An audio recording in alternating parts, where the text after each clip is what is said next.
Oh, thank you so much. We talked about Drag Race. What I'd love to get onto is briefly is talking about the Switch, which some of my Hmm. audience may have heard of, but maybe not know that much about. I've watched a little bit of Yeah. it, so it's basically the Chilean version of Drag Race, or the sister show, which you were on. Yes.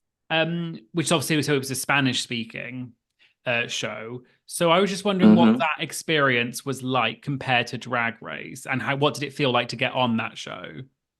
Actually, like, I didn't know anything about Chile, and I'm so upset about that every time I say it because it's like, how do I not know about my other Latin family? But it was like so new to me. I hadn't seen the first season.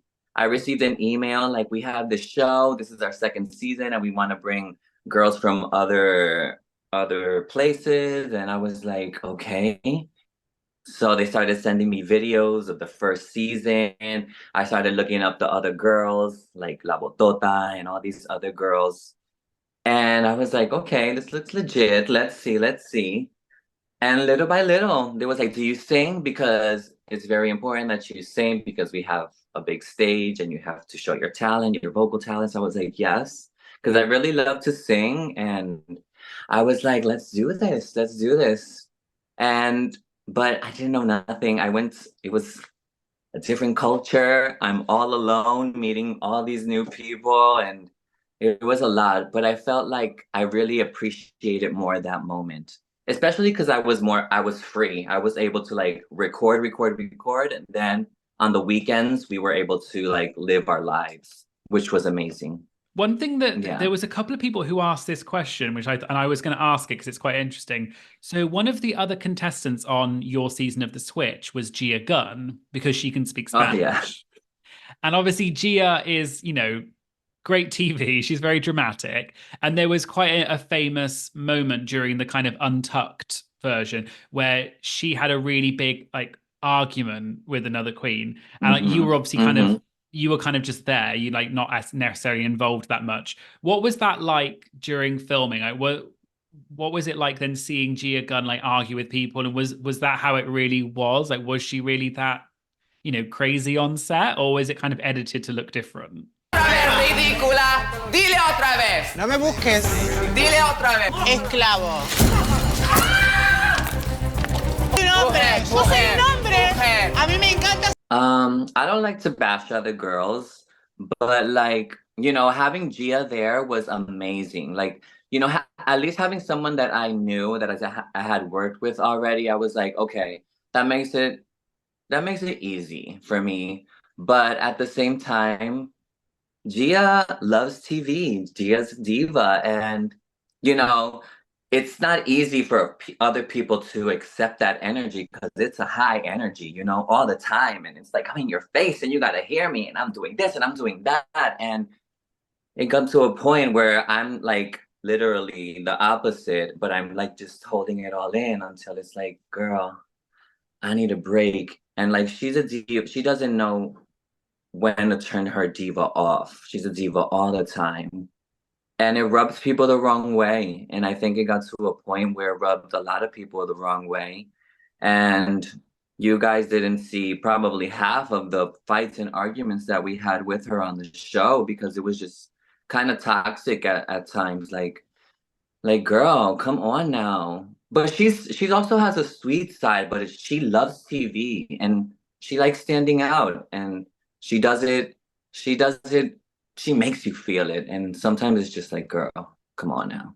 So that's why we were always arguing and fighting. I had a huge argument with her when I was on the show also, and they didn't air it.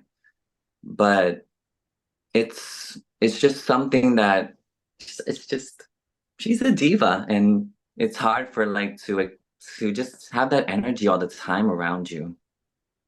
Yeah, well, one of the questions was, what is your relationship like with Gia now?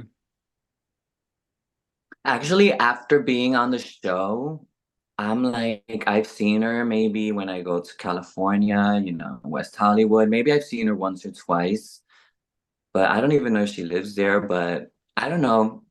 I'm just like you do you, I do me. We see each other. Hey, bye. And that's it for me. I'm good because I don't know. It's just not my cup of tea. Or she isn't, at least. But that's fair. I mean, she's like you said, she's dramatic, but she's also great TV. So it's kind of, you've got Yeah. it. That's the problem. So you mentioned that you had an unaired argument with her. Can you remember like what was that even about? I don't remember. I mean, I feel like it was already energy that I was just like, it was already like creeping. And I remember it was actually when I had to sing Christina Aguilera. I don't know, maybe she said something or I don't know. It just really rubbed me the wrong way that I was just fed up. I was just over it. And I'm like, I was ready to like, boop, boop, boop, boop. I was like, I can't because I'm like, I'm an anxious person, but I'm like, I keep everything balled like really, really in. And when I explode, I'm like, no, I just can't. And I'm glad nothing happened, but I was really, I was ready. I was really ready. Just the comments and the diva attitude, it just got to a point where I was just fed up. I can understand that, and yeah, difficult when it's on, and you're in such a kind of really high pressure situation on TV as it is. They want you to explode a bit because it makes good Yeah. TV, so they're trying to Oh, yeah. do that. So They unfortunately, didn't use it though. I was like, I'm giving y'all TV, but y'all not using it. well, I was going to say, were you a bit like annoyed that they didn't show it, or were you thankful they didn't show it? I'm thankful now that they didn't, because I'm like, I probably won't want people to see me that way. Because I was upset and I was like in her face. I was like, so I'm happy now that they really didn't. Yeah, I can understand that.